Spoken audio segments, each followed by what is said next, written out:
naglabas ng kanyang reaksyon itong si Aaron Villena na sa tinuran ng ating minamahal na kaibigan direktor na si Joel Lamangan. Kasi nga 'di ba, usong-uso ngayon ang mga naglalabasang mga usapin tungkol sa mga rape, mga sexual exploitation, sex exploitation, mga assaults, etc., etc.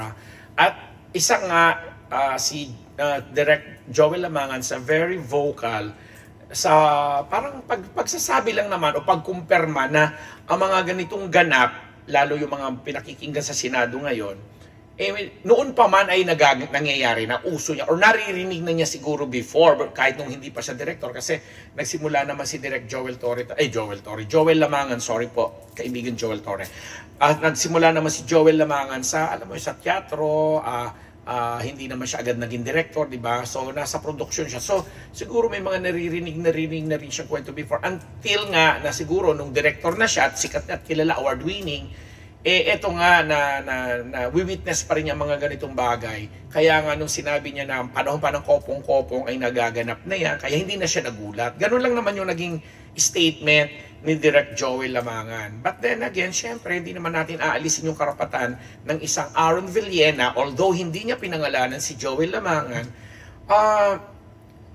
Obvious naman na si Joel Lamangan yung tinutukoy niya kasi nag-relate siya ng kwento kaugnay ng minsang pagkakasali niya sa produksyon o sa pelikula ni Joel Lamangan na kung saan namolest siya, di umano siya sa pamamagitan ng, alam mo yon na naghubad siya, pinagsuot siya ng, parang pinatatanggal sa kanya yung kanyang underwear, kung saan ilalagay yung plaster, lalagay ng plaster yung kanyang personal, yung private part niya, na parang supposedly isang member ng production ang gagawa niyon or magpapatulong siya sa isang member ng production, pero nagpresenta na yata or si Joel Lamangan yun sabi, ako na lang yung gagawa, na yun na nga, parang ang tingin niya, in-exploit siya kasi nga, nung habang nilalagay ng plaster yung kanyang private part is parang, siyempre nahawak-hawakan or siguro may naramdaman siyang ibang paraan ng paghawak, di ba doon? So siguro yung sa tingin niya may malis, kumbaga, something like that. Kaya, but the thing is, since kilala niyang mahusay na director, award-winning nga itong si Direct Joel, sabi niya, at naniniwala sa rito, at siyempre nagsisimula pa lang siya that time, pinabayaan niya, parang inisip daw niya siguro that time na parang, baka ako lang naman ang nagbibigay ng mali siya, ganon. So, to cut the story short, since nung lumabas ito, nag-react lang naman si Aaron by saying na parang ang take naman niyang point niya is parang, bakit gano, parang ang tingin mo ay normal lang ang ganitong gawain sa industriya, na parang ninonormalize mo na ang ganito talaga ay hindi dapat na binibigyan ng, alam mo yun, ng sobrang attention kasi nagaganap naman talaga yan. So parang gano'n lang naman yung take niya. Tapos bigla nga sa bandang huli nung kanyang statement, sinabi niyang nakaranas din siya ng ganung assault o pamumulesya or exploitation, naramdaman niyang ini-exploit siya. At sinabi niya, ikaw yun. Although hindi niya sinabing Joel Lamangan, pero ikaw yun. Ay sino pa ba naman ang nagsilita, nagbigay ng opinion niya, ba't si Joel Lamangan? So may two sides. Ako, hindi na rin ako nagulat. Baka naman sabihin nyo, chuchu. Kilala ko yan, kaibigan ko yan si Direct Joel Lamangan. Hindi ko siya pinagtatanggol. Alam ko ang mga trabaho niya. At sa madaming pelikula, siguro mga 3 o 4 na movies na ginawa niya, ay nakasama ako bilang isa sa mga mga artista, di ba? Pero pinaka nare-remember ko na at isa sa mga most unforgettable ko yung pelikulang Heavenly Touch, na siya ang director, na actually ayoko na nga sanang gawin yung role ko doon. Isa akong deaf mute PP ako doon na negosyante, namimili ng ang trabaho ko noon is ano tawag yun? Namimili ng mga karne-karne sa palengke, pero sa gabi pumupunta sa Heavenly Touch Spa para mamili naman ng mga masahista, something like that. Nakakatawa yung role ko, pero ang eksena, sinishare ko lang po sa inyo kasi nakakatawa yung karanasan ko niya, kasi dapat hindi na ako lalabas kasi nung pinatawag ako to shoot, wala akong boses. Ngarag na ngarag ako, talagang hindi ako makapagsalita. Palibasa si Joel, luka rin kasi yung kaibigan kong yan eh. Sabi niya, hindi, kailangan nandito ka kasi lucky charm ka sa mga movies ko. So, sabi niya, sige gagawin nating pipi si Ambet. Ginawa akong pipi doon sa eksena na puro sign language lang ang alam. Ang ginawa lang, na supposedly 1-day shooting lang ako na naging 2.5-day shooting kasi nga gustong-gusto niya yung mga eksena ko, nagustuhan niya yung mga ganun ako doon na nagtataray, mataray na baklang pipi na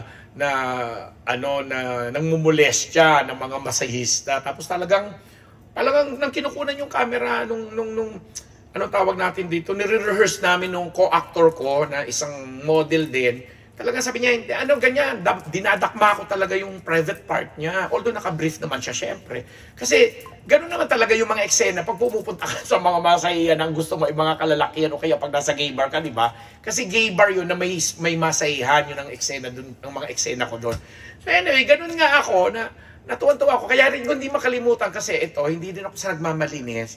Although ako po ay member ng LGBTQ, hindi ko basta-basta ginagawa yun sa kung kanino lang, di ba? Unless kahit na jowa ko, hindi ko basta-basta dinadakma, Pero since role nga yung pinagampanan sa akin, syempre kakayanin ko, Kaya hindi ko makalimutan yun kasi first time ko rin pong ginawa yun na nandadakma ako talaga. Labang ka? Kung yung sino nga yun? Yung magtatato na lola sa Mountain Province? Si Apo Wangit di ba? Talagang habang tatatusok, pagkatapos siya tato, talagang Hanghood, si Apo. Oo, di ba? Yung mga gagwapo pa naman, si Papa Pinga, nahipo-hipuan niya, So anyway, hindi natin binibigyan yan justification kasi hindi rin natin sinasabing this is a normal thing na pwedeng gawin ng kahit sino ng lahat. Pero may mga specific kasing mga lugar at mga may specific na mga tao or subject or object na nagagawa talaga yung gano'n. Ako nagbigay ako ng example via experience ko at nagbigay din ng binigay ko yung example si Apo Wanghood talaga via example din. Kaya itong si Aaron, balikan ko yung issue kay Aaron. Hindi ako magtataka sa tapang niya na ilalabas ito kasi naaalala ko pa nung time na nanalo siya bilang grand winner siya ng isang TV idol, kung hindi ako nagkakamali, that was the name of the show na sinalihan niya sa ABS-CBN. Siya yung grand winner. Tapos, nung maging grand winner na siya, bago pa siya naging grand winner, kasi lunchtime yung show namin sa DZMM ni Nay Christy Fermin. Sana naalala ni Nanay Christy to. Na pag sumasampa ako at kasama ako ni Nanay Christy na nag-i-interview nito mga contestants na ang kukulit pa ng mga araw, naibulalas doon or na-share ni Aaron Villena yung naging karanasan niya kung paano rin siyang minolestya nung kanyang school teacher. Kinikwento ko yan. Naalala ko pa very vivid yung nakikita ko sa kasi baka ako gumigimik lang ito, palibas pumapasok sa showbiz, gustong mag-artista. Pero that time na nagkukwento siya sa amin kasi tinatanong namin kung gaano sila kahanda sa mga ganong kalakaran or may mga experience na ba sila. At isa nga si Aaron sa nagbigay ng experience. Plus, ito pa, si EJD, yung kapatid ni Enchong, nagbigay din siya ng kwento na may same experience din sila nung sila naman ay nasa Bicol at member sila ng swimming team or something na may katulad din na pangyayari, something like that. Pero si Aaron, talaga ang tapang niya, sinabi niya, teacher niya nung high school, dinala siya sa ganito, pinahiga siya, bla bla bla. Ganun din na para din kami nasa Senado. Pero hindi naman namin pinoprobe na, nga yan, mga one day. Kasi ang tanong lang naman namin is, handa ba sila sa mga ganitong issue? Kasi that time pa lang, may mga ganun ang nangyayari. Di ba sabi nga ng iba, kinakantsawan nga ang ABS-CBN, talamak din yung ganyan. Kahit saan nga merong ganyan. But the thing is, again, sabi nga natin, hindi naman ito pagno-normalize o hindi naman sa pagiging natural. Kaya lang, naglalabasan siguro this time kasi nga may mga matatapang gaya ni Sandro Mula, ni Gerald Santos, nakabiro mo, 15 years old siya na mangyari ngayon. Ngayon, ilang taon na siya, 30 plus na siya. At nakaranas na siya ng fame, iba't sa outside the Philippines. So, ang atin lang kasi may mga taong hindi basta-basta nakakalimutan ng mga ganitong pangyayari. So, kahit sa ang practice, kahit mga sa sariling bahay natin, di ba nagaganap yan? Kita ngayon itong ginawa ni Bea Bores, isang vlogger ito, na ma-interview sa kamakailan ni Tony Gonzaga. Di ba? Kinikwento niya doon na sarili niyang kapatid. Binivideohan siya habang naliligo siya ng hubot-hubad at pinapakita sa mga kaibigan lalaki.